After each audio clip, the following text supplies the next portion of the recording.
Hello and welcome back to Valoranting. This week we have an absolutely packed schedule and we are joined by an all-star cast. Velly returning, most recently announcing as a member of the North American League for Rainbow Six Siege. And the man to my left requires no introduction. We actually had to cut it for time. He is the esports OG, Triple G OG, Goldenboy of the Gilded Guild joins us. Gentlemen, thank you so much for coming on. Velly, happy to have you back. Alex, how you doing? I'm chilling, man. Last night I didn't think that it was possible.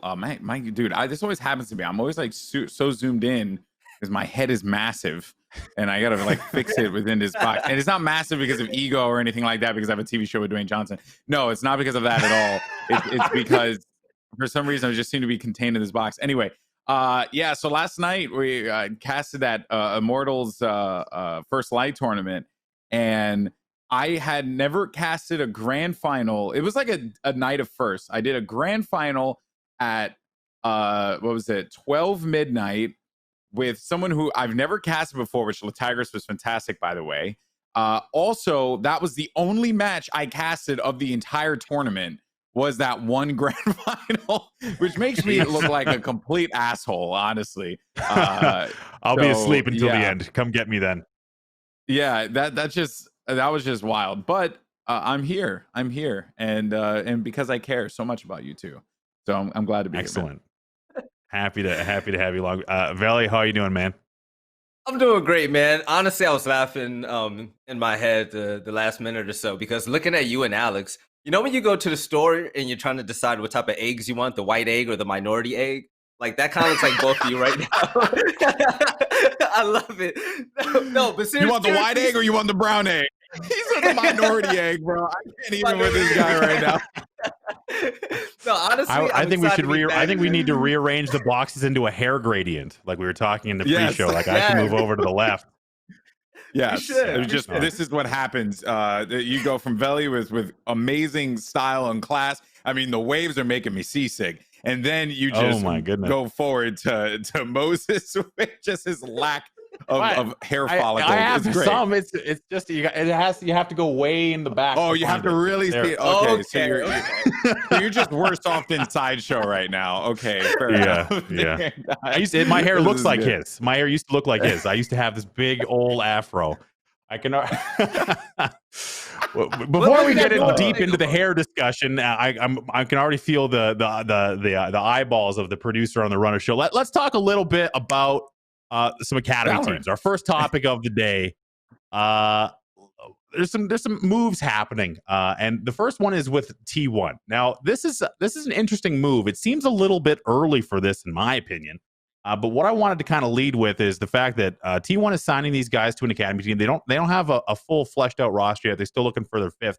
But this is not their primary team. The T1 Academy is not the T1 that we see in Twitch Rivals with Brax and company.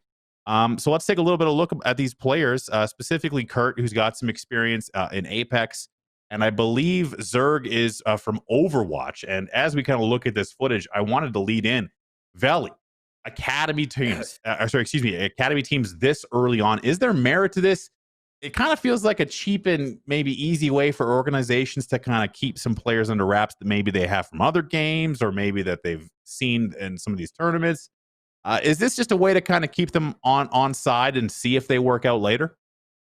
I think so. I look at it two ways. I look at it that way. And the second way, all I'm going to say is I respect the hustle, because right now I'm looking at this academy team for T1. I mean, Kurt is literally a prodigy when it comes to gaming. He's been a top gamer in every game he's ever competed in. Apex Legends, COD Blackout, PUBG Duos, ranking boards, whatever.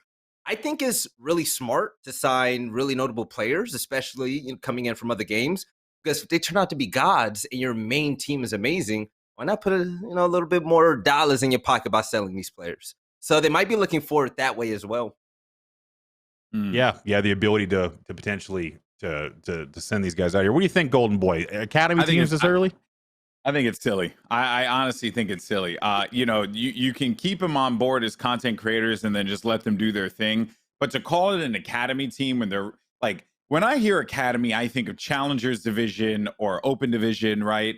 I don't think of I don't think of like just, oh yeah, we're gonna call it academy because this is like your second tier team. I mean, I just think it's like weird. I don't understand the reasoning behind it.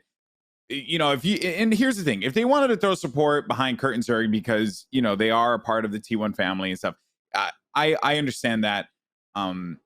It just, maybe it's just like the choice of naming, right? Like the naming structure is just throwing me off a little bit.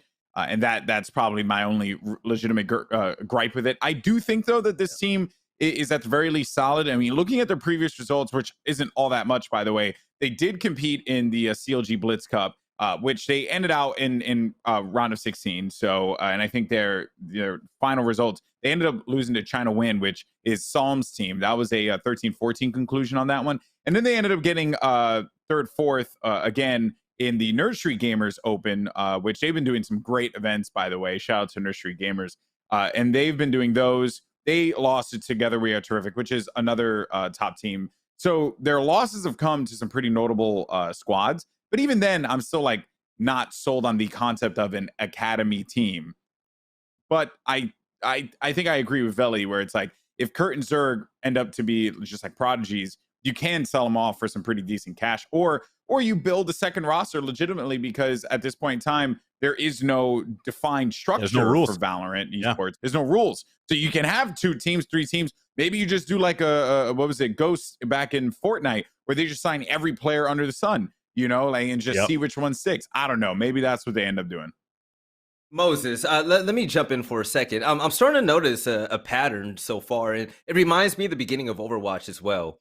Valorant comes out and everyone wants to have the first of everything. Everyone, they're just ODing on signing up to want to be a caster. Everyone's jumping at that. Everyone's jumping in to be a pro player. Everyone's now jumping in to sign an academy team. So is this like the new flavor of the week when it comes to Valorant? Because every single week it looks like it becomes something.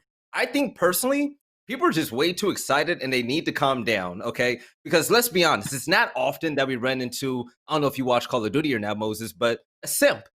Like, signing players this early doesn't guarantee that they're going to be a simp in the future and just a prodigy outright in the game by the time they are of age or whatnot, or gain enough experience to play with the big boys. I have a different interpretation of the word simp personally, but I mean, that's just me. He's a player. He's a player. Okay? He's a player. I've heard a lot about like, all Call of Duty players being a simp at one part of time or another, but you know what? That's a good example would be like Awakening from Florida Mutineers. Yes. Like he just debuted. His first tournament was like last week, or like his first like major event, and they won. The Mutineers won. So, you know, I think maybe there's an argument to be made regarding like just trying to lock down like up and coming talent. But I do agree with you, Velly. Everyone needs to calm the down. Okay, that's it. Everyone needs to chill. Okay, all right. I see you. So I personally have a different kind of, I think it's a little bit of, it's laziness, I think, a little bit. And let's talk a little bit about Liquid, actually, because this kind of leads into my point. Is in this current environment of and Liquid's running their own tournament, by the way. They have a tournament hub. It's called Valorant Academy. It's not Liquid. It is Liquid branded, but they're calling it Valorant Academy. This is how you scout players in 2020. You just have a $500 tournament, which is, I think, like just insulting for the amount of potential upside for Liquid. Is it kind of feels like these organizations are using this opportunity to let these players come to them, and then they can just kind of pick and choose. And that's what I imagine that the Valorant Academy is going to be like for Liquid. So do you think, Alex, that this is kind of like just a scouting opportunity, either an academy team, we touched on that, or this tournament structure? You know, it's nice to have this stuff, especially from a high level org like Liquid, but we all know like Liquid has eyes on business. They want to find creators, all this stuff. And what better way than to put on a tournament, you know? So is this a farm tournament in your opinion? I think this is a bit more of a multi-pronged approach from Team Liquid, because in Fortnite, they did something similar where they hosted a lot of competitions, and they had a lot of notable Fortnite pro players that were competing with them. I think like 72 Hours, Poach, right? Like those were all like guys that had created, pretty big brands. So they were able to help push this Liquid tournament platform narrative, if you will. So I think that this kind of just continues to feed into that same thing again, with them just looking to be at the forefront and just have a platform where people can come and compete. Whether or not they use this to actually scout talent will be interesting to see, because I personally wouldn't necessarily look too much into this. I think you got to do what Gen G did, and they took an Overwatch approach to building a team. They ran actual tryouts, and they paired and saw which players played better with others, and actually built a roster, rather than doing what G2's doing right now and what 100 Thieves are doing right now, which is getting Hiko or Mixwell and saying, all right, you build the team. They actually brought in coaches and took a method that some could argue is very effective with the way that they would structure Overwatch League teams, and then apply that to Valorant. And Gen G have had mixed results. We'll get into that in a little bit, but it at the very least, they are in the conversation of top teams right now. How far they go, who knows? But they currently, for a team put together of just randoms, or not randoms, but a team put together of tryout players, that actually is a pretty sound strategy. So I don't know if Team Liquid's necessarily doing this for that reason, rather than just having like a really firm presence in this space as a tournament platform. Absolutely. And I think as like teams come together, you got to talk a little bit about Mixwell. The European scene right now is in this interesting position, and really the Valorant, I guess, esports, I don't know what you want to call it. It's kind of coming into form. It's in this lava mixture right now where things are bubbling up to the top, and now teams are starting to lock down their fifth players. And there's one individual who has been kind of this hitman. He's moving all over the place, and it's Scream. So let's talk a little bit about Scream. He's joined now with Face's Valorant Pro division, which really leads us to believe that Scream is looking to go pro in Valorant. Now, obviously, Scream, for those of you who don't know him, is a storied CS:GO player who is kind of has this reputation, and this is my opinion. I kind of think that he's a one-dimensional player, and that's kind of followed him a little bit through his CS career, and might be an issue in Valorant depending on how things go. He always pops off, but sometimes he's popping off in losses, and it happens very frequently. And talking a little bit about Scream, he's been this, and we have more to talk about this later, but Velly, for a guy who has this one-dimensional kind of shadow following him around, is this the only move that's left for him? Is he kind of forced into Valorant at this stage? Is this something he wants to do?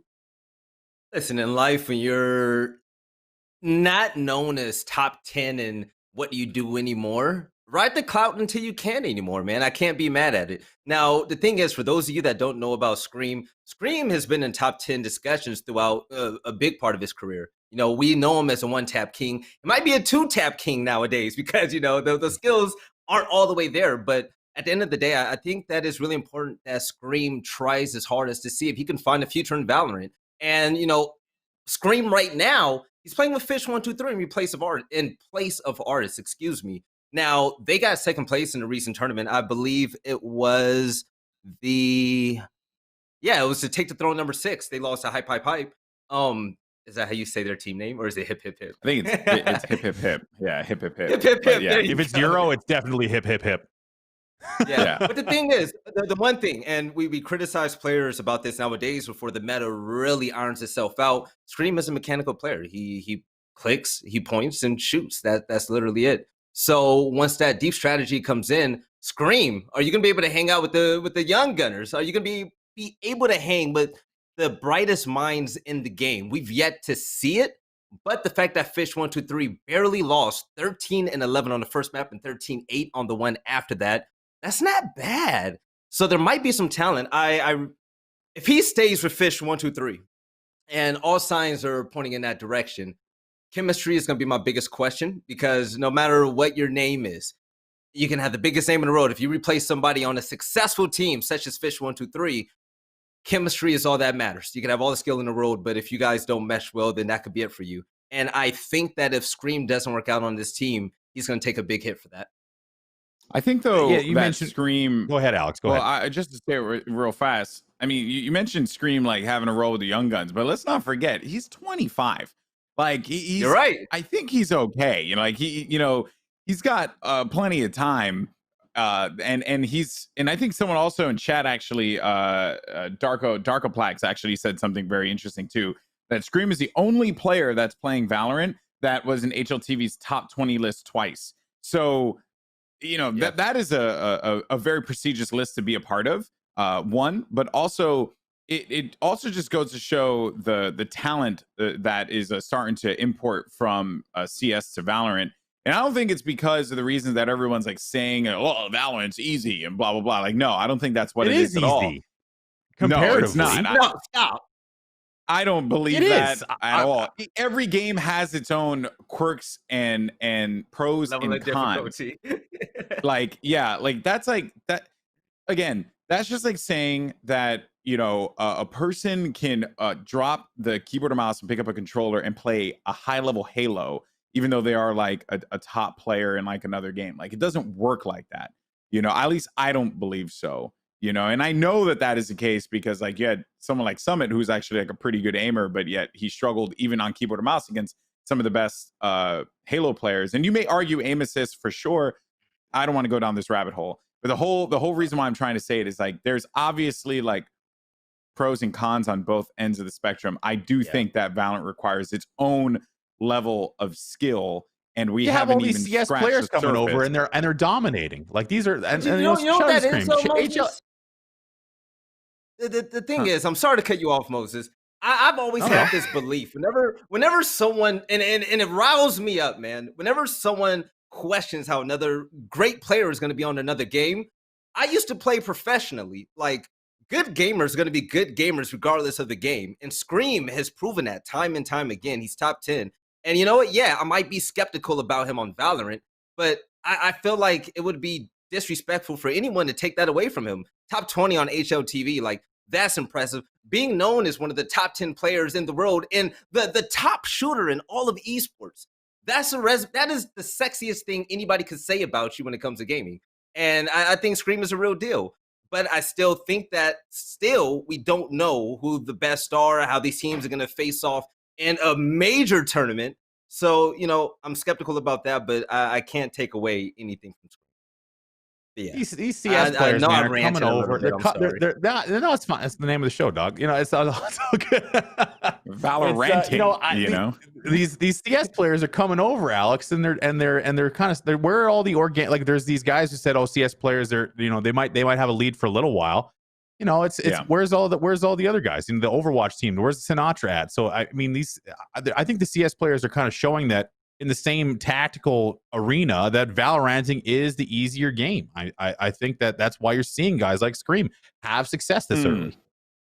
I don't know. Okay, so yes, are you right in saying like the CS players are coming in and dominating early on? Like, without a doubt, right? We're seeing a lot of tier 2, and this is mostly like I'm talking mostly for North America, since that's the region I mostly cover as a caster right now. But you know, you're seeing a lot of these tier 2 North American Counter-Strike players make the shift over to Valorant, and they're doing very good, right? They're finding a lot of success. Look no further than TSM. More on that later. That said, though, we are early days here with this game. There is no way that we have. Like, you're asking for like, where's the natural talent? This was the same crap that was happening when Overwatch came out, where everyone was saying all the same things. Like, oh yeah, you know, the CS players coming over, Seal's going to be a beast, like Rafa's going to be a god. And then you look at a lot of the players that kind of just like stuck around, right? And a lot of them, you know, there were folks that competed in games like Shootmania or Nosgoth I'm going down the rabbit hole of games here, or Dirty Bomb, right? Like, they competed in those games. TF2, you had a lot of great TF2 players. And then over time, you started to develop your natural talent, homegrown from the space. Your Corys, right? Like, people like him, your Sinatras that, yeah, they played other games. They were known in those other games, but they started to make their names in Overwatch, and they can be considered homegrown Overwatch talents. So that is a very long way off for Valorant. And right now, the players that are good at clicking on heads in games like Counter-Strike are certainly going to thrive in games like Valorant. Whether or not it's easy or not is up for debate, but they are going to thrive. That is not a question. But then you look at, and I hate to bring this up because it's Twitch Rivals, and it's not like, you know, Like it wasn't like Twitch a rivals. firm competition. Yeah, it wasn't like Immortals First Light or whatever, right? Then you see Sinatraa pulling off some crazy crap in like Garage and Haven with an Odin, and you're like, maybe there's a lot here to the game that people just aren't really exploring yet because they're too afraid of going against the grain. So I think that is going to be the limiting factor for a lot of CS players, is they're going to think about the game only one way. They're not going to think about the game as like a whole. I could be wrong, but I said that last I am a show. genius. I am a genius. I said that last show. And modest at that.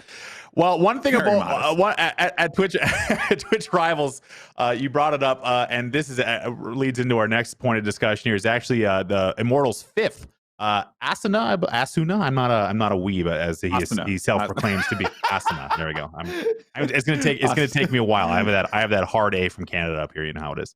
But he's been signed up. He's come off and he's actually made an impact here. Immortals as a team, I think, has some work to do, but it's good to see that they now have a full unit to work with to get some practice in.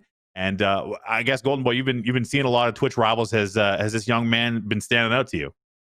Yeah, he was someone that I'd spotted on one of the rosters for the Twitch Rivals teams that he was like invited in, and I didn't really know much about him.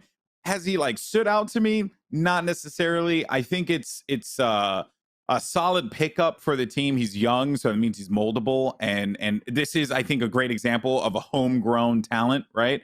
That we could, because he didn't really make much of a splash in like games like Counter-Strike or the other games he competed in. I think he was a CS player, and that was like as far as it went. Like, and I'm just saying a CS player, right? That's it. But I do like the idea of them getting someone and building around this roster. And this goes back to the Immortals thing where they had put this roster together through tryouts. So whether or not this works out for them is yet to be seen. But the results so far from their first tournament actually weren't half bad. They played relatively well. And I was talking to Bren about this because he's like really big on this team.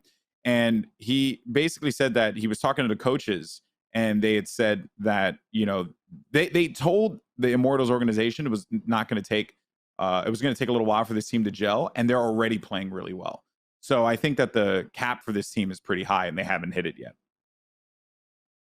I wanted to touch briefly before we move on. We did talk about them in relation to Scream is Fish123. Now, this is a team that had a ton of success in beta. Led by Sliggy. We had him on a couple of weeks ago talking about the team, and his big comment was the fact that it's going to be very important for them to try and stick together. And unfortunately, they did lose Artis, who I believe was their IGL. So now losing their IGL, they did bring in Scream to try out a little bit.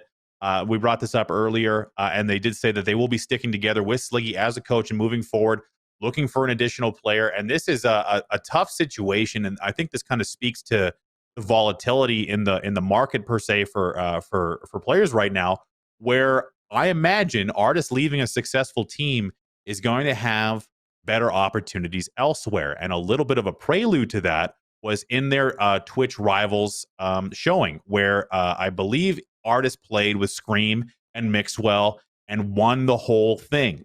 You have to wonder, considering the fact that G2 is I believe only Mixwell at this stage, they're going to be looking to fill this roster, especially with top-tier European talent. What are your thoughts, Velly, on the fact that how does a team lose a key player in a pivotal moment like right now and move on? Well, I wasn't aware that he was an IGL, which is actually really interesting. He's actually their opera. Is he the opera? Okay, maybe it was the other guy. Anyway, so losing their opera, but they still lost. Regardless, they're breaking up. They're breaking up a team or breaking up a successful core to move on. And to lose somebody that's so talented is so important in the game. I mean, we all know how important operas are, not only Counter-Strike but also Valorant. I think this really big for him. Now, the rumor is that I saw in tweets is that he's going to be signed by G2. And what that means is now you have a high-skilled player like him. He's going to have, the pick of the litter. He's going to be able to pick out who he wants around him. And if I'm G2, listen, I love Carlos. Carlos knows what the hell he's doing, okay? Carlos always looks for that type of superstar standout talent. So to get him in, bring people around him that are going to be successful, that's going to be key. If anything, I'm not as worried about Artist and his future as I am for Fish 123. Like I said before, losing a player like that, you could bring in the biggest name out there, but it's not going to replace what you lost. And to me, Fish 123, they're actually one of my favorites when it came to all around Valorant. Good story too. UK based team. Alex, I mean, this has got to be feel good. So, I mean, it kind of feels like G2 is kind of setting themselves up here for a Mixwell screenplay here. So first things first, you have to address the elephant in the room, and that is the accusation that Artis was apparently match fixing and cheating. I didn't want to talk about it because he did make a statement which just came out a little while ago, and he gave some pretty solid reasoning, like regarding not he says he didn't match fix. He said he's willing to work with Valve and Riot to prove his innocence. He says, although he won't need to because he is innocent. And he had claimed that the reason why he would engage in these conversations is because he wasn't making a lot of money and he needed to pay rent. So like I get it. He was engaging in the conversations, but claims he never engaged in anything. We are not the judge or jury in this instance. I will defer that to the appropriate parties to solve that if it actually does require solving. That said, the rumor is Artis is joining G2. So the post that went out that through the allegation at Artis said Artis is going to be announcing that he's joining G2, which is significant because that would show that G2's making some big moves and they're looking to pluck away from some of the top tier talent in the space.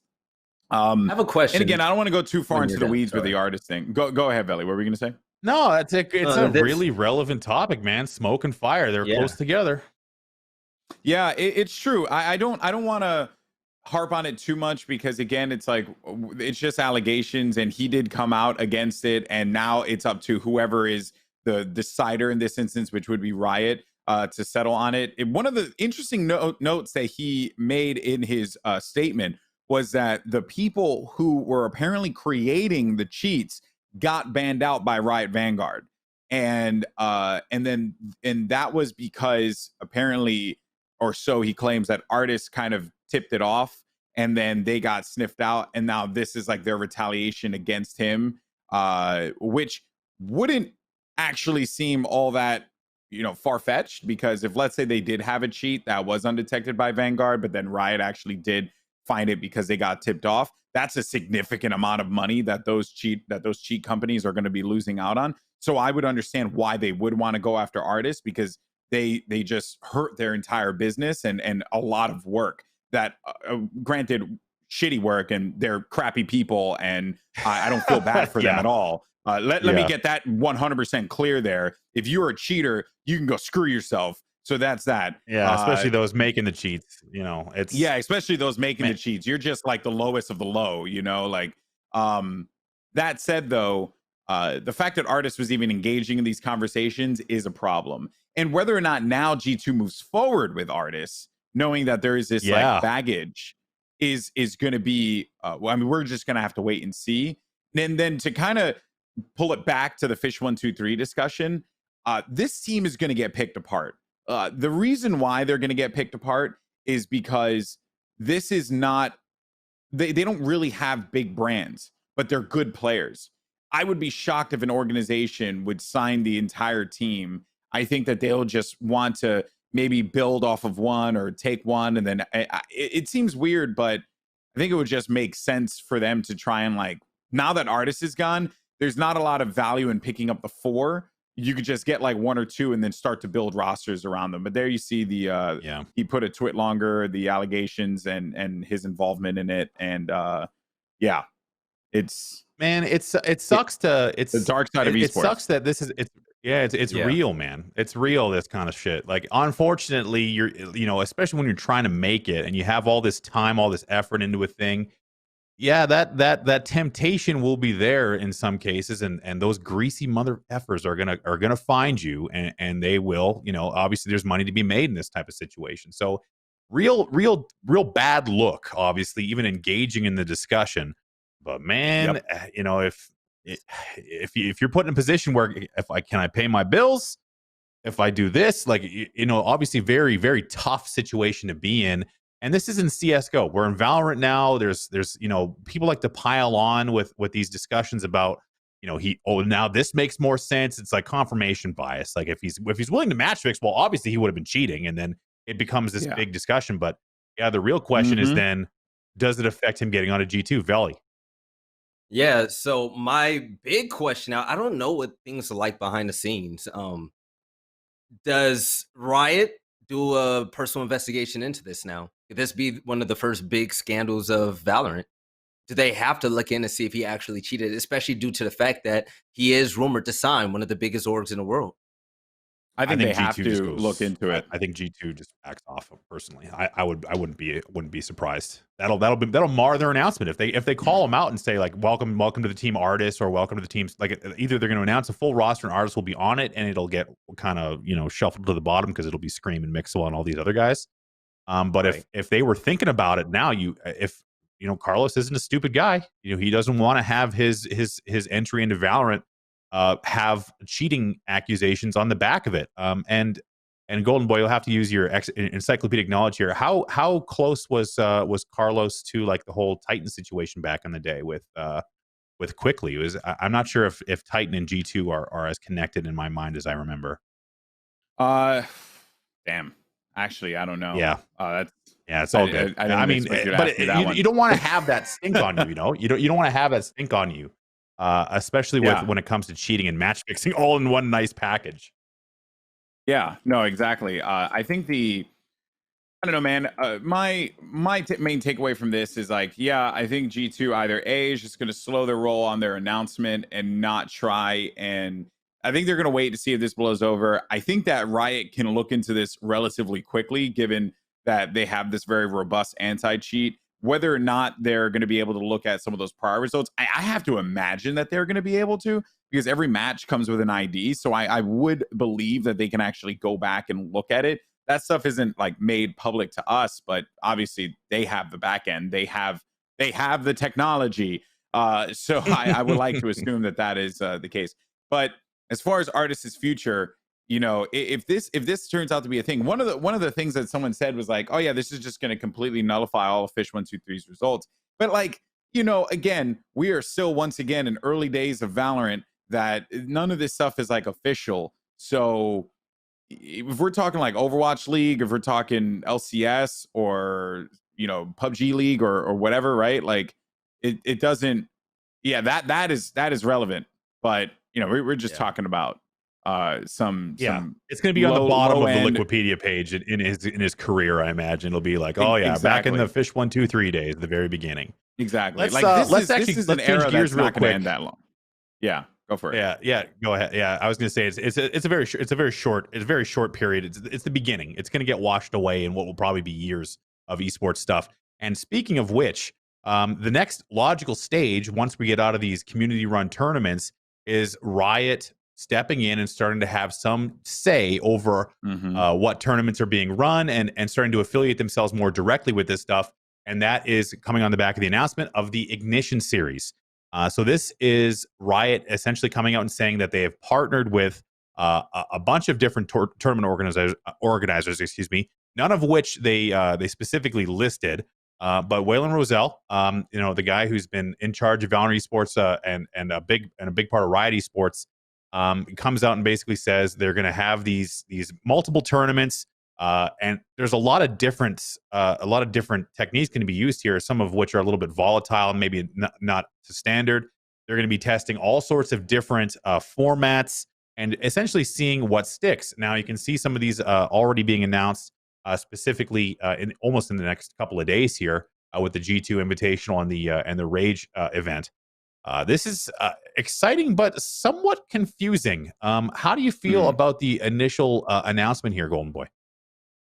Well, one, I'm pumped that we already have a Japanese event that is announced.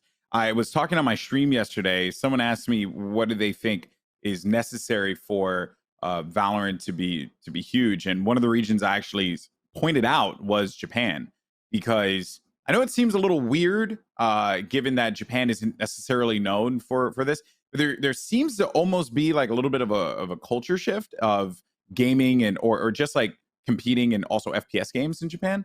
So that is personally exciting for me, also because I'm trying to commentate an event in Japan.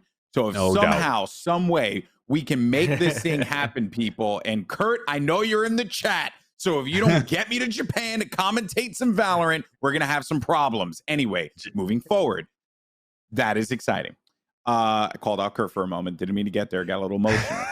No, shout out to Kurt. I want to go to Japan too. Put me in Goldenboy's suitcase. Yeah, that's it. I'll be, dude, we'll all go. We'll all just jump into a suitcase and we'll all go together. So the Ignition series was something that I had heard about. Obviously, as a caster, you kind of just, get a little bit of intel here and there for like gigs that will be coming up and stuff.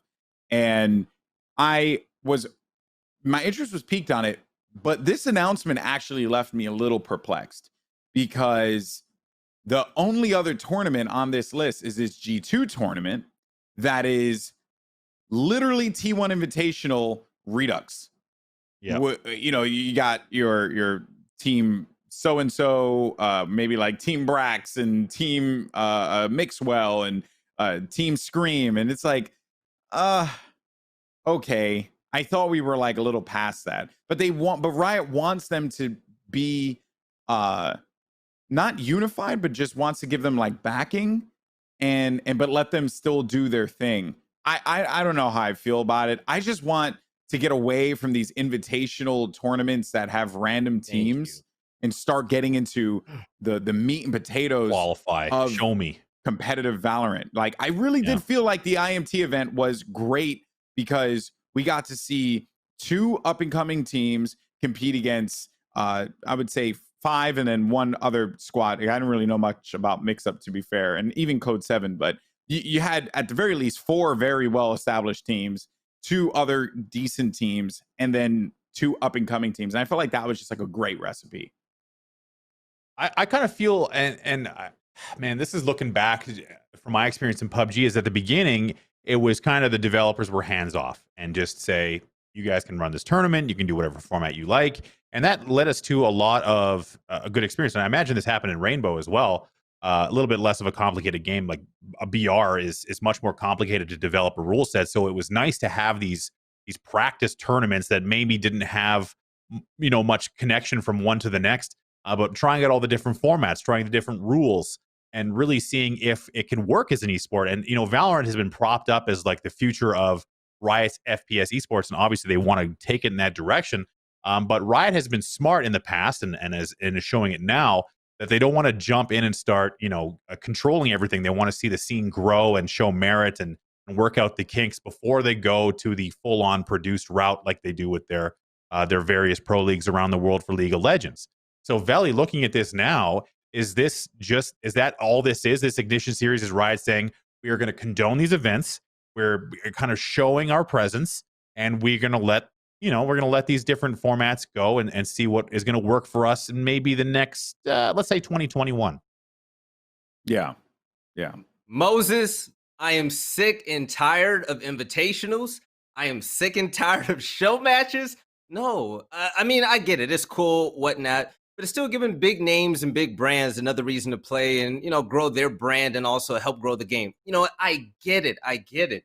But let's invest in like some real ladders. Let's invest in some real tournaments. So let's start really growing the scene. If I read correctly on one of these tournaments, the teams, they won't know who they're playing with until the night before the tournament, if I read correctly. That, to me, is just another glorified show match. It doesn't excite me, really, to be honest. Chuck E. Cheese, it's man. hard for me to get Just excited for that. Yeah, just for fun. Yeah. Like, literally, like, let's see more. I'm tired of seeing Team Mixwell against, Team Scream. Like, I don't know. I want more. Like, there's no oomph in these tournaments anymore. I don't like, whatever. As a spectator, why do I care about this tournament? Why do I want to watch someone that's just like, yeah. Give me a storyline. Let me see, a real underdog team, like, the next Fish 1, 2, 3, the next Scream, the next Eco, or whatever. What might you have it? in these tournaments. Let me see them battle it out in a ladder and then have the top 4 casted at the end. Something It's like else. the whose line is it anyway of Valorant tournaments. The teams are made up and the points don't matter. Let's just go one to the next. I'm tired of seeing the same people, Moses. I'm tired of it. Yeah. Yeah. Thoughts on this, Alex? So according to what was said, I'm trying to find where he said it, but apparently Carlos claimed that the reason why this is happening the way that it is because he doesn't really he doesn't know who are the top teams in EU, and that's the reason why they're doing it like this. I mean, look, I understand. I think the most important reason why is because G2 doesn't really want to invest into doing an open competition that may not get views. In comparison to the Immortals tournament that happened over the course of Sunday and Monday, the open qualifier only had like 800 viewers. I think maybe max 1,000. I don't remember what the final number was because I didn't get to see the final matchup because I was streaming myself at that time. Whereas like the big tournament ended out with around 10,000 viewers, right? So I think that maybe that's just one of the things holding them back is like we'd rather just go with the names immediately than focus on like building, right? Which It's saturated though. I don't know how I feel about that. I can understand the perspective from a business point of view. You got Red Bull signed up to this thing. You're obviously trying to make sure that you maximize as much as you can profit wise. Or maybe not profit, but you're trying to maximize as much as you can without losing a lot of cash. So who knows? Who knows what the reasoning is here for sure. But I can believe Carlos because Carlos is always he's a straight shooter. So I do believe Carlos when he says like, yeah, I don't know who the hell are the good teams in the EU. So I'm just going to do it like this because it makes more sense. Yeah, I kind of feel like these organizational tournaments are more for the org than it is for anybody else. Like it's a really great brand. I mean, it's a double-edged sword. You can get some good info. You can try some things out. You can see who's working and who's not. We get to see these teams obviously play, which a lot of fans they just want to see Brax. They just want to see these guys play, or Scream or Mixwell, whoever you want to talk about. But man, yeah, I guess as a fan personally, I would like to see the Ignition series eventually become a more of a rigorous, I guess, spotlight on different regions. Like Korea. We were talking about Korea last week. Vision Strikers got signed. I have no idea who any of these people are, but I would love to watch a produced professional tournament. You named Japan, Eastern Europe. There's lots of different regions, and as a regional game, a global game, especially as Riot has kind of done so in their marketing, I would like to see good competition, but in the different regions. I want to see more grassroots. If you're going to invest this type of money and effort into having these major tournaments, why not do grassroots? Now, a big question, and I've seen tweets from notable figures in esports where they talk about the viewership when it comes to Valorant. It comes to a point in time where it gets saturated. People get tired of seeing the same. You know what? A lot of viewership, like these guys want to be the next big thing. Why not create more activity? That's why I personally feel like what Team Liquid's doing with their path to pro, I think that's smart because it's grassroots and builds a fan base and a need for people to want to come to Liquid. Stuff like that, I like. That's how you grow the game. And, you know, if you're the Carlos is out there and you don't know who the best players are, you won't know who they are if you continuously have the same invited teams and players back for the same tournament over and over again. Yeah, there's lots going on, and you know, there's even and grassroots stuff is interesting. There's some tournaments out there that aren't getting as much play as others, especially the G2. A little tournament I've heard been thrown around on Twitter, something about solid muscle guilds. There's some guilds out there. It's there's something happening. Goldenboy, have you come across any of this stuff? You know, I don't know, but the person who's organizing this is probably the most humble, best looking, and most talented person on planet Earth. But yeah, you know, one of the things that I wanted to do early on when Valorant came out, and I actually got to give a huge shout out to my boy Killicon, because he's the one that's like organizing this. And Killicon had organized a few things for the Overguard, which was a Overwatch console focused tournament group that they did a lot of events. So yeah, well, what he decided to do, he was just like, listen, I think we should do a tournament. I think it'll be fun. This kind of came off of the inspiration from CDN's The Vibrational. which if you didn't watch that, was genuinely one of the most hilarious and ridiculous tournaments ever. One, we went to 4 a.m. Don't know how the hell we managed to stay up that late casting his Basidia, and the third is a night owl, so he's nocturnal. But the idea is just to get the community together, my community, the Gilded Guild community, for my stream together, and to run a tournament. He storms in the chat, by the way, so I do want to give a shout out to him. He's a big part of that family. Looks nice. Yeah, and what I do find hilarious about this is that I'm taking $500 of my own money and putting it up for this tournament for my community. And Team Liquid is doing a 128 team tournament for $500. So does that mean I could run a 128 team tournament for $500? More on that next time on Dragon Ball Z. I think that's more on Liquid. Like, come on, bro. Like, this is one of the biggest esports organizations in the world. And, you know, they got the same prize pool as the Gilded Guild. But you know what? I bet you the production quality is going to be better on your tournament. So I'm excited to see that. And we're obviously happy. That nice produced trailer as well. Like, this is not some lowbrow. That was my Killicon, dude. Killicon went out to a guy that he knew that he made video stuff, and he was just like, "Listen, I want to do something pretty dope." So again, everything about this community that we've been able to grow has been just 100% homegrown. This logo was made by one of the community members, C-Box. I'm a huge fan of like retro synth stuff, so yeah, he made it within that style. I made the first version of the logo, and then he kind of just like took the reins on it. Killicon went and did this thing on his own and made it his own thing. A lot of people were really salty too that it was only NA only, and I was like, dude, I just know that I could do about that. Like, that's just international tournaments, man, get it together. Yeah, that's how. Right. Yeah, I should do an international tournament for $500, 100%. But yeah, so it should be pretty fun. My friends have been really trying to push the limits of what they can do. Like, for example, Bren came into the chat yesterday and was like, if I want to put together a team for this, myself, Sideshows, like his boy Patty, as well as Wyatt, and then Custa. And I'm like, what? Like you just want to put together your pug team, and then a guy who used to compete professionally in the Overwatch League. Now, granted, Custa was a Mercy main, so I'm not really expecting all that much out of him. But still played professionally. I don't think that's all that fair for our community ran competition. But I think, though, that if this actually is successful and people like it, I probably will just open the floodgates and then do this like on a regular basis and just take $500, do it like monthly, and then just see what happens until people get tired of it. June 23rd. All the action is at twitch.tv/GoldenboyFTW. Make sure you check it out. I'll be there for sure. And man, gotta love it. Team Liquid and Goldenboy, same level prize pool. Gotta love it. So let's talk. Let's move into something a little bit. Man, I'm gonna call it controversial, but skins. We've been seeing some discussion around skins from the very beginning. I couldn't buy them right away. I still can't play the game because of Vanguard, but we'll save that for another day. But a lot of new skins. The battle passes in the game. A lot of collections coming out. Really nice looking skins. In my opinion, I really love the aesthetic and that kind of thing. And Riot has always done a very good job at their additional cosmetics.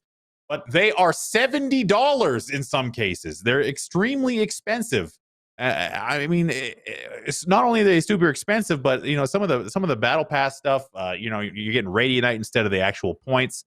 I would like to see the ability to buy additional skins with what I'm earning in the battle pass versus getting Radiant, which you kind of upgrade skins with. It has some synergy, but that's just a small complaint. My biggest thing, $71 for some of these skin packs. They're insane.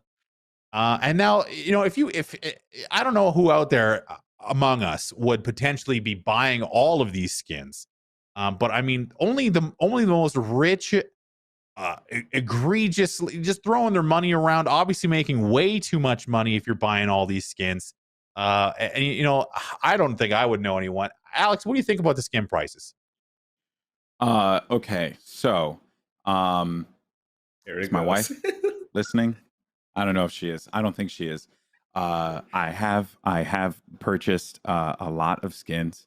They're really nice. How much money? I plead the fifth.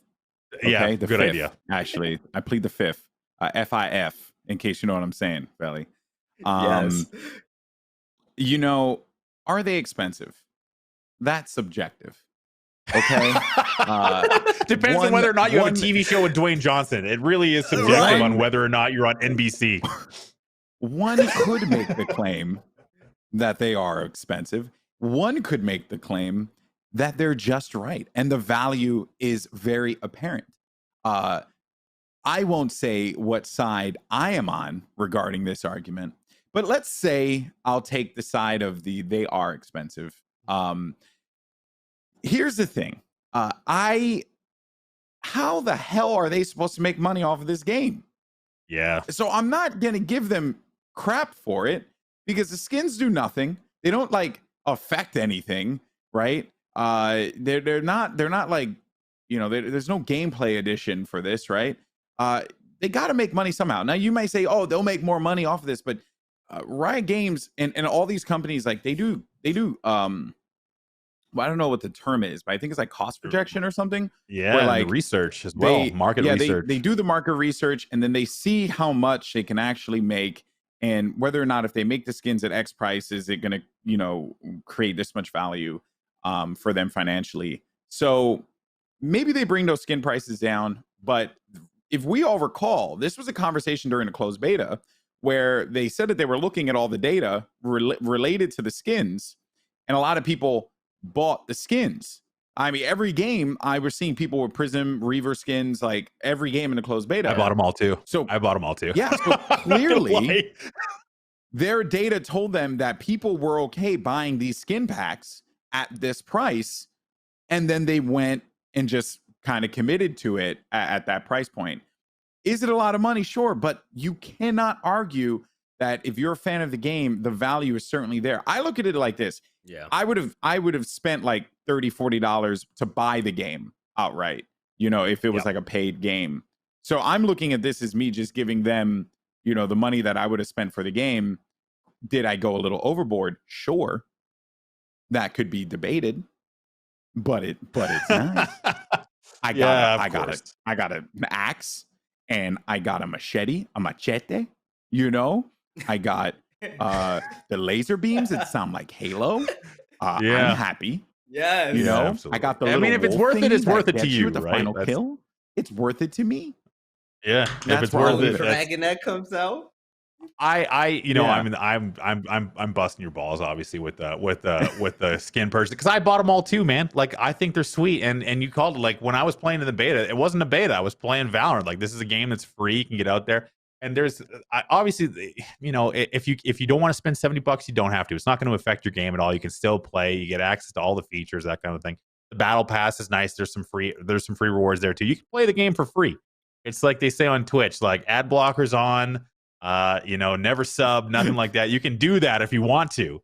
But, you know, if you want to support the game you love, you can do that as well. Valley, what are your thoughts on the skins, the pricing? Is this like a premium versus economy class in the airline? Like only the people that can afford it can get the nice tickets?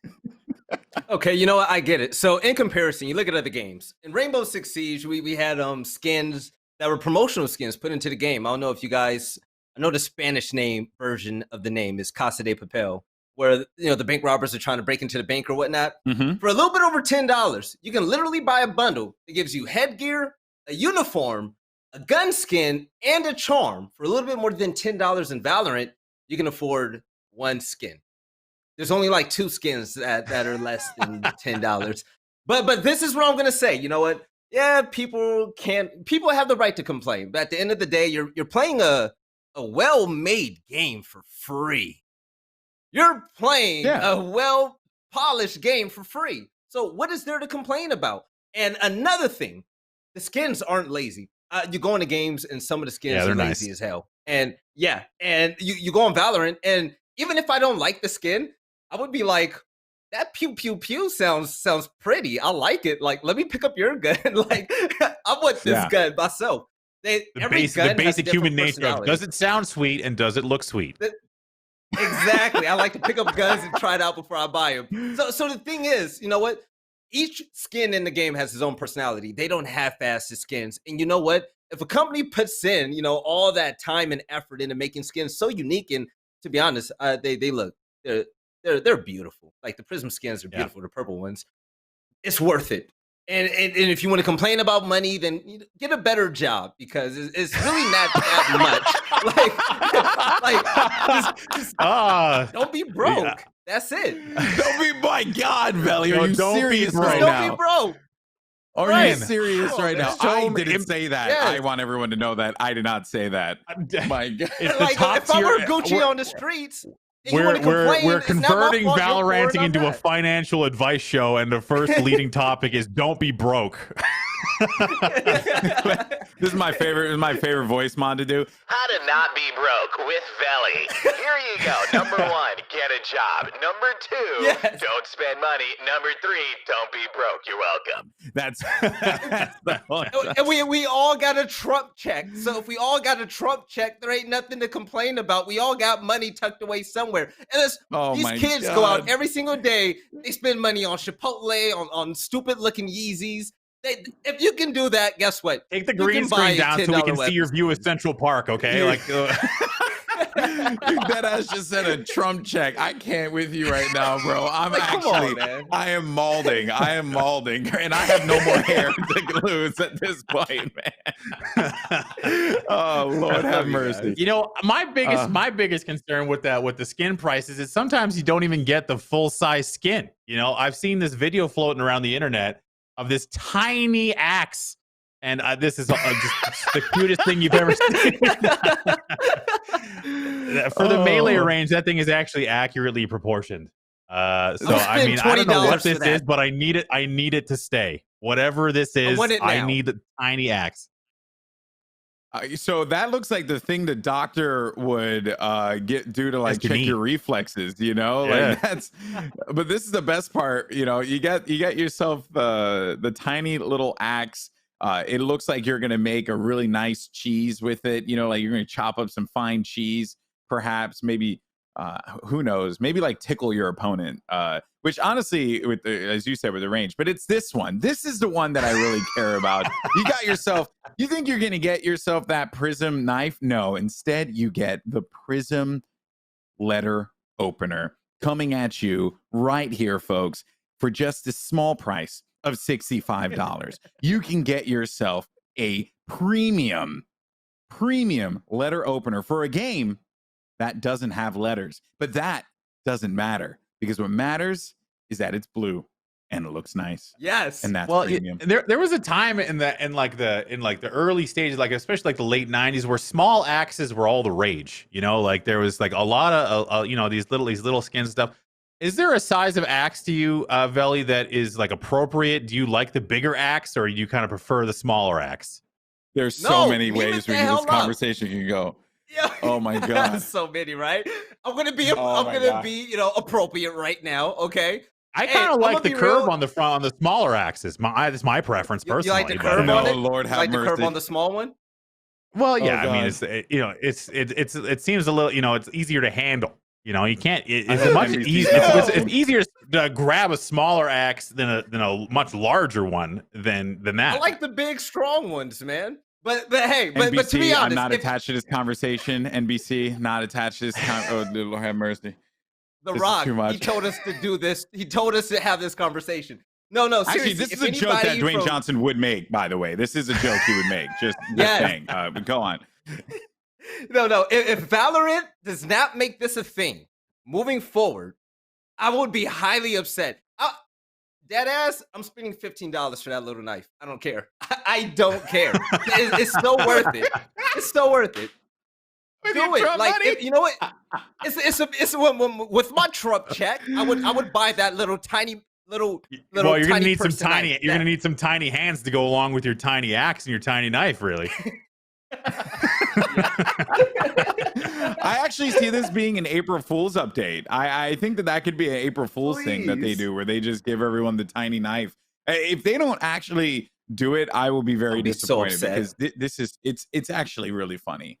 Like, there's no reason for them not to. It is genius. Yeah, I agree with that. Yeah, absolutely. Well, I mean, we'll have to save the rest of our axe preferences for a little bit later on. We're going to jump to a quick break. When we come back, we're going to be talking a lot about the tournaments that have been ongoing, and we have some interesting high-level results from some of the tournaments that Goldenboy had the opportunity to cast. So we'll be right back. We're going to be offline talking about axe sizes. Ladies and gentlemen, welcome back to Valoranting. I'm joined by Goldenboy and Velly. We've been having a great time so far. Hope you guys are having just as much fun as we are, which is literally impossible. The Knights tournament. Let's jump right into it. This is the esports section of the discussion at this stage, where we have an interesting kind of smaller tournament that the Pittsburgh Knights put on. Gen G was in the final, but the story of this one was Terrific Together. And to be very clear, their full name is Together We Are Terrific, which is great job. So that's comprised of Akis, Calypso, FNS, Caboose, and Mame. They used to have Dapper, but they've been playing with this team, so they got some pedigree on this squad, and ultimately it did come down to Gen G versus Together We Are Terrific, and Gen G did get the upper hand and the win. Which was interesting to watch. Gen G has been, I guess, active, and Alex, you've seen a lot of them recently in the various tournaments. This is a team that came out early. They did win some events and have won this one as well. What did you kind of take away, or from what you've seen from Gen G recently, as far as their performance is concerned? As we don't really know too much about Together We Are Terrific at this stage. Yeah, I'm a little unsure. When Gen G were first announced for the T1 Nursery Gamers Invitational, that was actually when they made their debut as a roster. And that was a weird event, because in that one, they went up against a team called Prospects. That was an invitational event, but players did qualify into that one. And the Prospects team was Baby J, who was a former Halo Pro player. And it was a solid team. They 2-0'd them. Then they went on to 2-0 Mousespaz, which was another squad that they had qualified into this one. And that actually, I should actually say, Mousespaz was old TSM. So that was Cutler, Hayes, Wardell, Sabrosa, and Drone. And they beat them 2-0. So that was really when this team's starting to come together. We didn't really know what to expect from them. Mousespaz did go on to make a deep run in the loser bracket competition.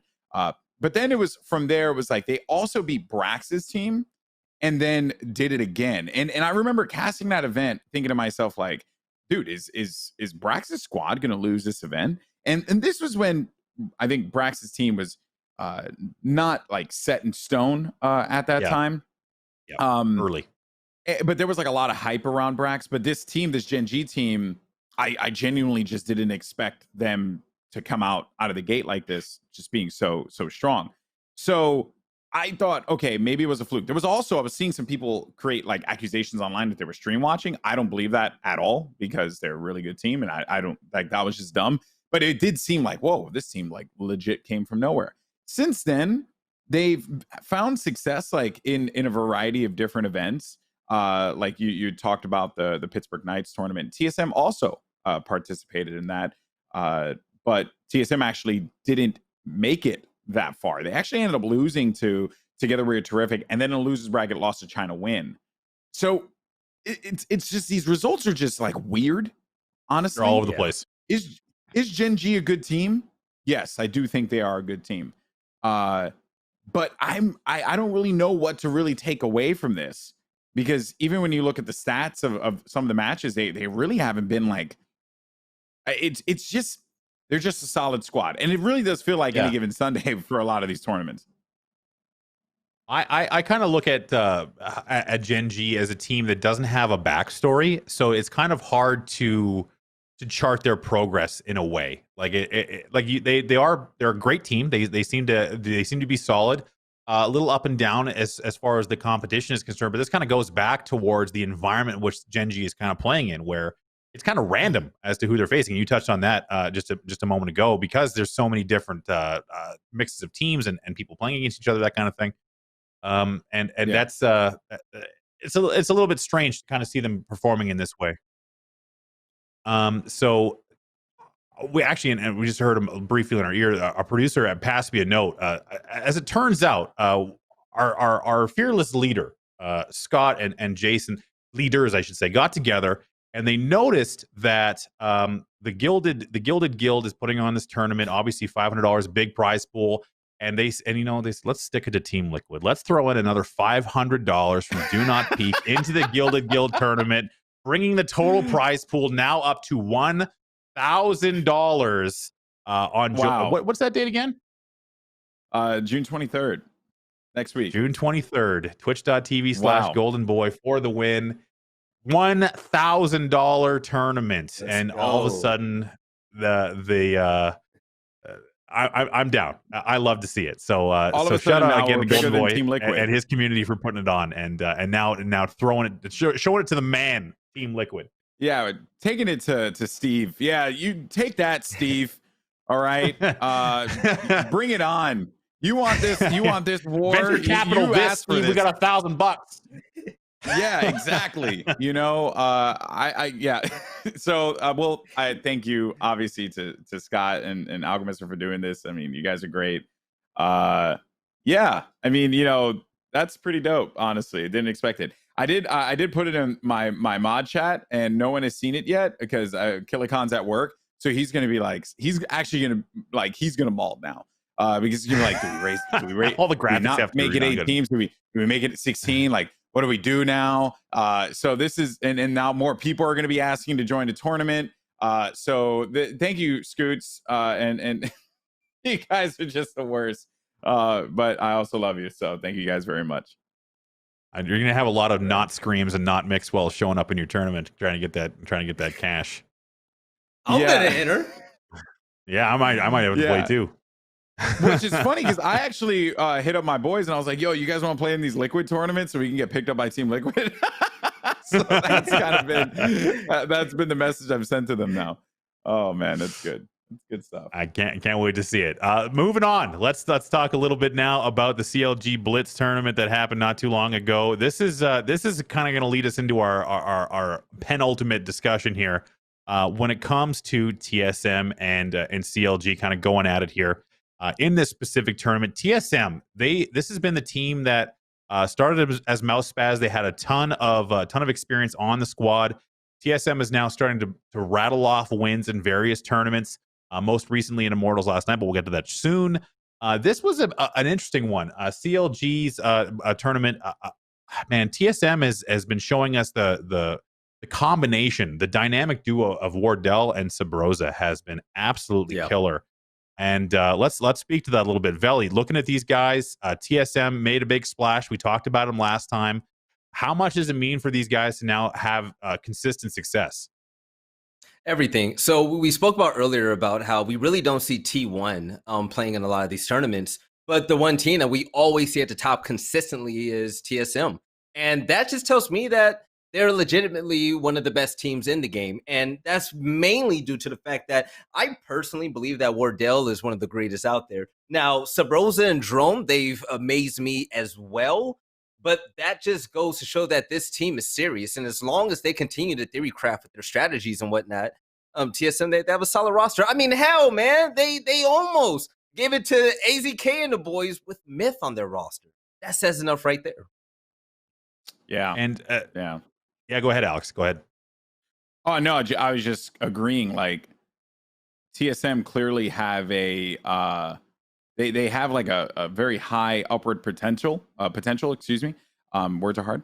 But I think that there's just, I don't really know what to take away from a lot of these tournaments, like genuinely, because, TSM, they played so well, but then reflecting back on the Pittsburgh Knights tournament, which was literally like just a little while ago, like that was on, I believe it was, it was on Saturday.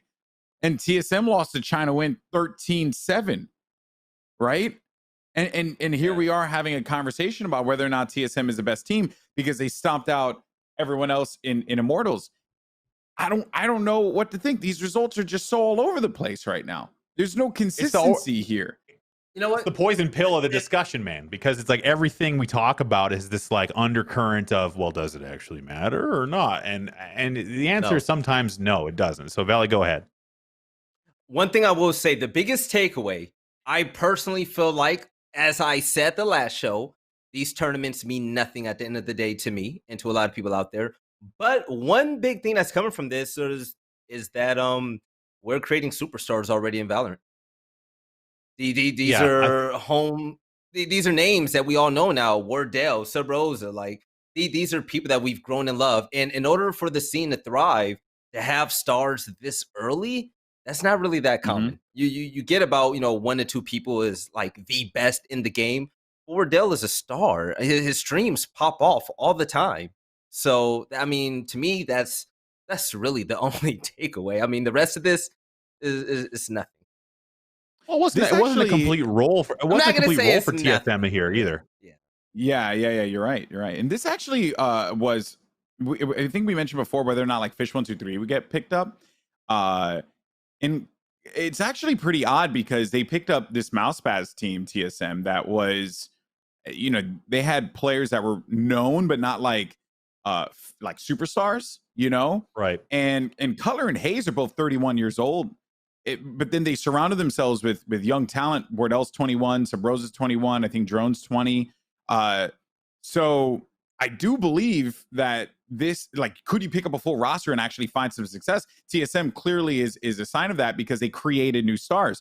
But also one of the reasons why Wardell popped off, and I would definitely say this played a role in it, is that, one, he got put over big time on Twitch Rivals, like huge, because people were seeing this dude stream. He was, he had the what do they call the tank top on, right? He's flexing his muscles. He's popping off when he gets a shot off. He was obviously playing really well.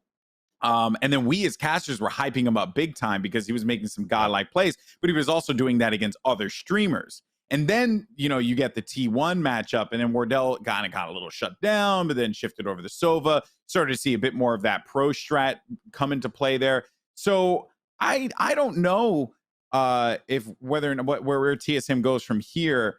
But yeah, I mean, these results too are just kind of, I don't know, man. I genuinely just don't know what to think about the CLG Blitz tournament because of how the results were for the Pittsburgh Knights tournament. They're just, it's really I look at the match for money. Odd. I personally want to start like this. I want to do this like power ranking thing where we kind of like take these individual results in the tournaments and then start to kind of filter through and see who's performing consistently. TSM has been consistent, but this Gen G best of 3 wasn't like a total domination like it ended up being later for them in the Immortals tournament. This was a close game, and you saw Hayes say it there, that Gen G is bringing out the most in TSM, and this is kind of the meat and potatoes of what I personally want to see, is these good teams constantly going at it. And unfortunately, it's coming in the package of these either rivals tournaments and maybe sometimes they trip over each other in a semifinal and some random thing.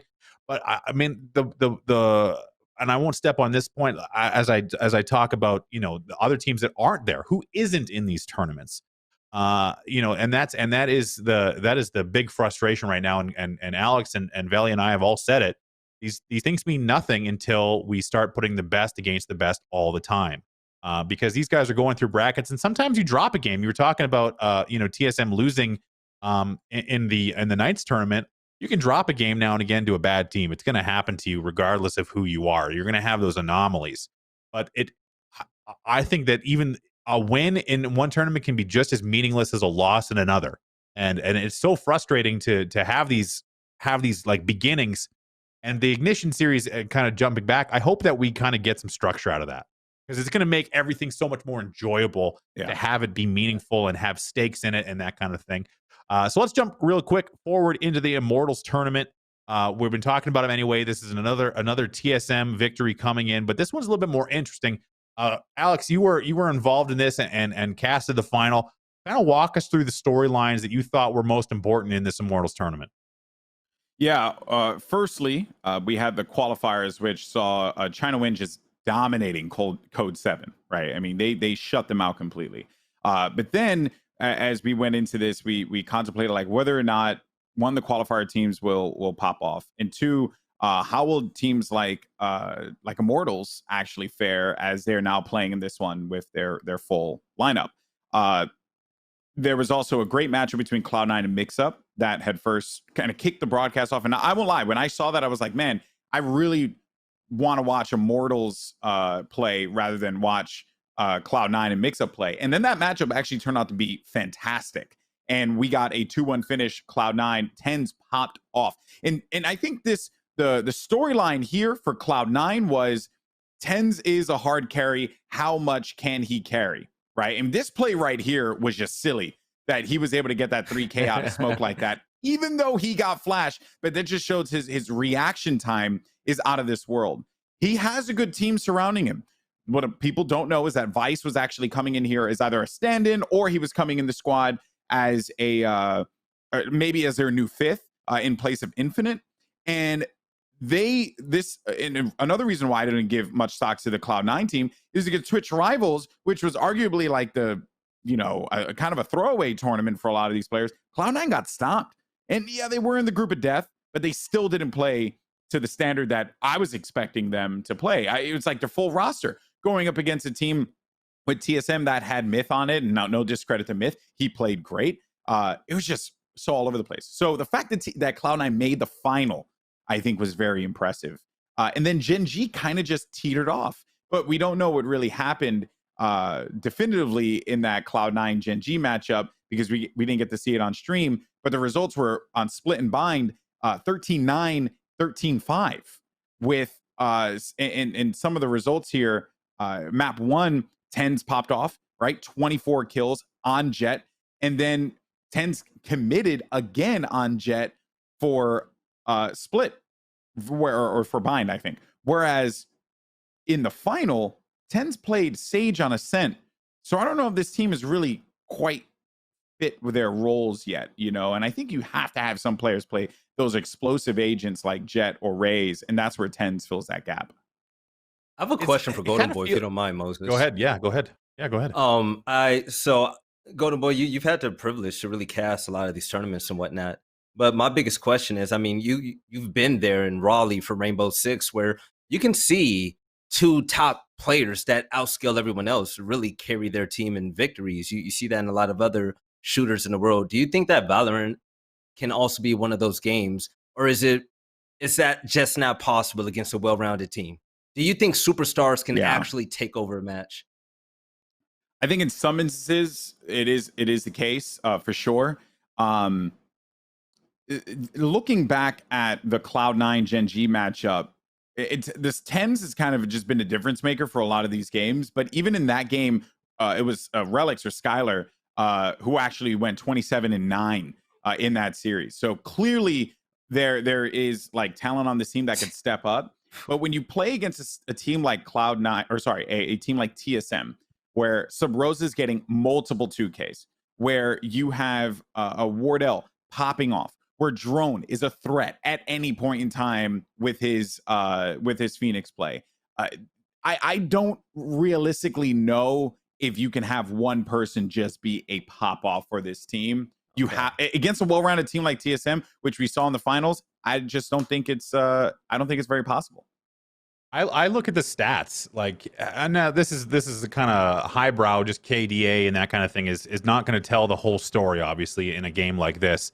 But I look at Relics and Tens as kind of the duo on Cloud9, and they kind of live and die on the performance of those two players. Like if Relics isn't performing at the same level of Tens, I think they struggle a little bit. If Tens struggles, the whole team struggles. I think it's going to be a matter of rounding out the team with the right role players around Tens. Obviously, he kind of reminds me a little bit of Scream in a way, in the same kind of discussion where he's big on the stats farm. He's getting those frags, but you're going to need to have other people performing. Now, Relics in this situation has put up big numbers, more so in Tens. And this is against Gen G. This is a good squad. But, I mean, I look at TSM versus Gen G. They had 3 players across 3 maps post up more than 50 frags, which is just not something that you're going to see from Cloud9. And I think that you see the same thing here happening against Cloud9 as TSM, where Sabrosa and Wardell are consistently putting it out. Drone lagged a little bit behind, but he's been right there as well. And that's all on the back of some very, very long-standing experience of Cutler and Hazed. So I think TSM from a team-building standpoint is arguably the best structured team so far on paper. What Cloud9 needs to do is just solidify their team and find those guys that can fit in with Relics and Tens and hopefully push them to that next level or whatever it might be, because there's going to be games. It's going to be Jordan rules against Tens where they're just constantly crashing and making his life hard, and it's going to be difficult. And I think that's where it's really gonna be the forge for Cloud9. Yeah, you're not wrong. There's just so much unanswered questions when it comes to this because we're so early in this game. But if you would have told me that Cloud9 made the final of this tournament, I actually would have been like, nah, that's not. I don't think that's the case. I think Gen G does. And yet here we are, right? Does Cloud9 enter into the conversation? I don't know. We'll have to see where they end up. I don't know of any other North American tournaments that are going to start popping up here in a little bit, but I'm sure that there are going to be a few. Whether or not Cloud9 participates in those, because they've also been rather selective with where they go too. Funny enough, like the competitions they played in for C9 was the Immortals First Light. They played in this Elite Esports Rivalry Bowl. Where they won first, and and Mousepaz, which was which actually ended up being TSM, did compete in that, and then that's it. So and then they Twitch Rivals, but who's putting? I guess I shouldn't be putting any stock in Twitch Rivals, right? Because Cloud9 got bopped there. So I don't know. Yeah, I put my hand up. So I guess, man, I kind of want to. I like TSM as a team personally, but you kind of touched on something there, that there's been some selectivity or some selection rather from teams like Cloud9 and what tournaments they participate. TSM has been, I think, game to play in whatever, which is always a good sign. If you want to play more, or if you don't care what the setting is, you're going to get more practice. But a team that is noticeably absent from a lot of this discussion right now is T1.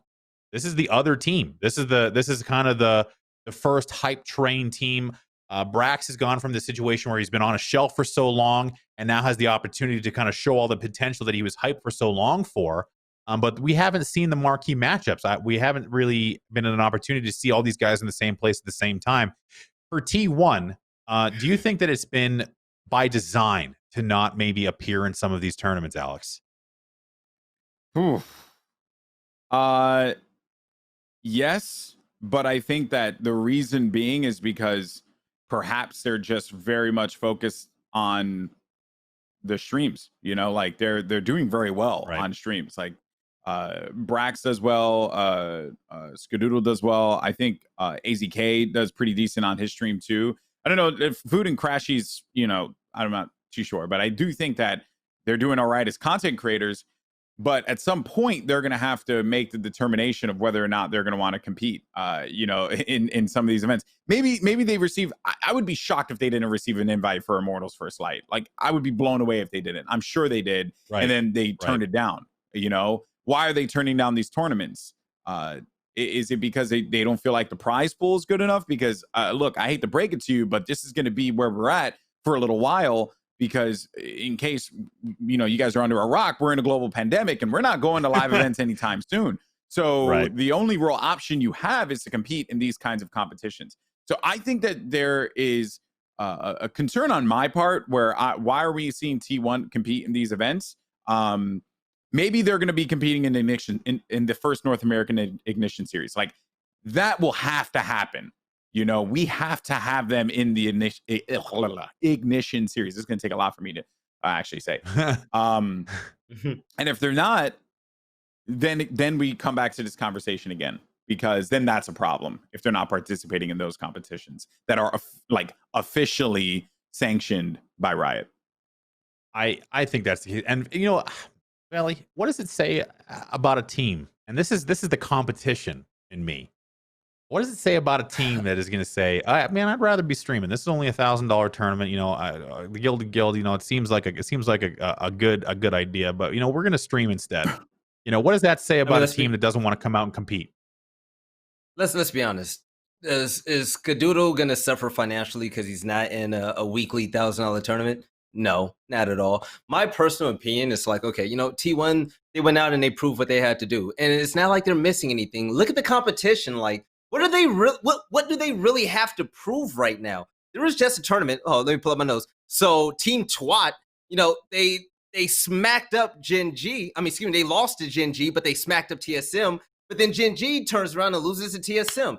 it is this vicious cycle that ultimately doesn't really mean anything. We can sit here all day and talk about our imaginary power rankings when in reality, these teams are flip-flopping. They're real to me, damn it. Third place. No, yeah, I mean, it's fun to talk about, you know what I'm saying?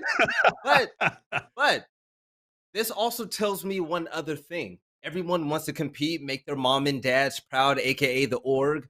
But T1, my question is, are they purposely holding out? Because I don't want to cuss, because they know some stuff that other teams don't. Do they really have a defined meta that they want to bring into a real tournament that they don't want to show off yet? That's real. That can be real. And I think that might be the reason behind this. These aren't bums. Brax is great. AZK is a god on the sticks. So me personally, I take this as, you know what?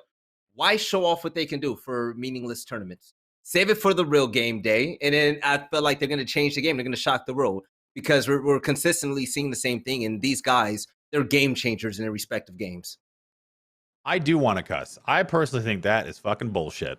I honestly think that they need to be they need to be out there, dude. Like, shout out to Moses. What do they have to prove? Do they got to beat China win and Myth again? No, like, but I mean, what do they have to do? You win rivals, and then we say it doesn't mean anything, and then we talk about these other terms. Like, I would like to see, like, what do they put this roster together? They have this roster that's got all these high-level players. They all have huge streams. I understand that maybe they don't want to take the time out of their day to come over and actually do what their job is supposed to be, which is competing as a 5-man team in tournaments for T1. And maybe T1 doesn't want to have their guys in some excuse me, tournament organizers, bum-ass tournament out there where they where they don't want to, you know, have their, it's like, but what is that going to teach them? So we have some news in the chat here. Simo was out here saying that my boys from High Ground are only scrimming until a really solid tournament comes out. That is f***ing stupid. Get out there and play. Smart. Moses, these are paid scrims. These are paid scrims. They don't mean a damn thing. We talk about practice, and if you win that practice, guess what? Everyone wins $50 each. That's it. Like, what they got to do? Do they have to prove to their bosses that they're better? Look, because hear me out on this one. Hear me out. Do they have to prove to their bosses that they can beat Twat in the best of 3? Because guess what? If they somehow lose that, that's going to make them look worse. So you know what? Fuck that shit. Let's sit back, hold on to the meta, and wait for a real-ass tournament to come around. Okay? Okay, well, my only gripe here with all this is that, yeah, sure, we can argue about this Twitch Rivals tournament. They won that 2-1, and Myth was on the roster, and Myth was playing great, but that was not the full TSM team. And their results, they stomped out 13-7 on Bind, and then they got just slapped 13-6 on Haven because Wardell had his way with them. And then they 13-10 conclusion on Bind because Wardell swapped it up to the Sova, and they were struggling. Context. So context? What's context? They were spanking them by half. They were spanking their ass by half. It wasn't even competitive. Sure. Okay, fine. But again, you know, let's not forget that they were not playing with their full lineup. So can we definitively say that T1 is the best team in the game right now when, one, they haven't participated in any competitions outside of Twitch Rivals and the one event hosted by their organization, which also did not have the full lineup that we have right now on that team. So that's number one. And they were called Team Brax, for Christ's sake. Number two, all right, can we legitimately say they're the best team when they're struggling against a TSM team plus Myth, who is playing Omen only the entire time, and then won 2-1 in a final, and then lost on Haven embarrassingly 13-7? Can we say that T1's still the best team in the game right now when we haven't seen them? I get it. They got Brax, they got AZK, they got Ska, they got some, you know, legitimate legends and gods on those teams. And I'm not trying to dispute that, but we need some damn results. And if we don't get them quickly, then I'm just going to dispel this squad as a streamer team that is only good at Twitch Rivals tournaments for the time being. I want to be proven wrong because I think these guys are freaking awesome. But this is all we have to go off of right now. So as of right now, I will proudly say that TSM is the best Valorant team at the moment because they have results. Done. And they're not running away from the competition. T1 can't just take their beautiful little glass collectible ponies off the shelf every once in a while and put them out with the good china. You know, we have to have. I want to see them in the trenches. You know, I want to see them out there grinding and losing. You know, like I want to see what the limitations are. And also, TSM is the best North American team. I do want to make that clear because someone did put a kappa in chat and say NA team. They're the best North American team because we have had no global competition yet. And as far as we know, a team from like Japan Detonator could end up being the best team. Like we have no idea. So I will concede that point. Well, you know what? Gentlemen, I think that is going to be it for us. I cannot imagine where we go from here. So I'm going to say what an absolute blast it has been. Velly, thank you so much for joining us. Alex, I mean, what an absolute pleasure. Thank you for both of you guys for participating. Shout out to Do Not Peek. Don't forget to follow us here on Twitch as well as on Twitter, YouTube, and everywhere else. And I go on, Velly. What's up? I'm gonna say one thing. So, what can I do for you? For all of what can I do for you? For all of you, I'm doing this for you, okay? Yeah. For all of you beautiful faces in the chat next time, I'm gonna tell you guys now. Scoop said it in chat, and you know, Scoops, it might be because this is his peoples that are running the show. But hey, next time I see you guys in this chat, I'm gonna see you guys host a channel, tweet out the stream, do something, okay? Grow your community, all right? If you want the show to get bigger and better, I'm gonna need you guys to show it in the best way. That's really all this legitimately one more thing I wanted to say. Go for it, Vel. I wanted to say it is a damn shame that Do Not Peek Entertainment invited Goldenboy on the show to advertise his own tournament, and then they paid him to do it. They paid you to advertise your tournament. That's beautiful. I didn't ask for any of that, okay? I didn't ask for any of that. Also, I do also. It was in his rider. He's like, I want my tournament mentioned. I want my own block, and I want $500. That's what I want. This is terrible. I also want to say this is probably the best produced. This is the best produced podcast I've ever been in. I was just on the Plat Chat version of Valorant, and I love those guys to death. But my God, guys, make some topics beforehand. Can we at least have some, you know, like some conversation? I joke because, you know, we do another podcast together, but it's just, I'm just now he's advertising his fucking podcast. Okay. The show's over. You know okay. I'm just saying that I'm glad to see more content out there. We need more stuff like this because it's critical for the development of the scene. It creates good conversation, and that's never a bad thing. We should always be talking. So yeah, absolutely. That's all I got. Gentlemen, absolute pleasure. I hope to have you back. I think we're going to be going to say hi to Jason, but we're going to be back next week right here, Tuesday, 11 p.m. Pacific. Thank you guys for watching. We'll see you guys out there.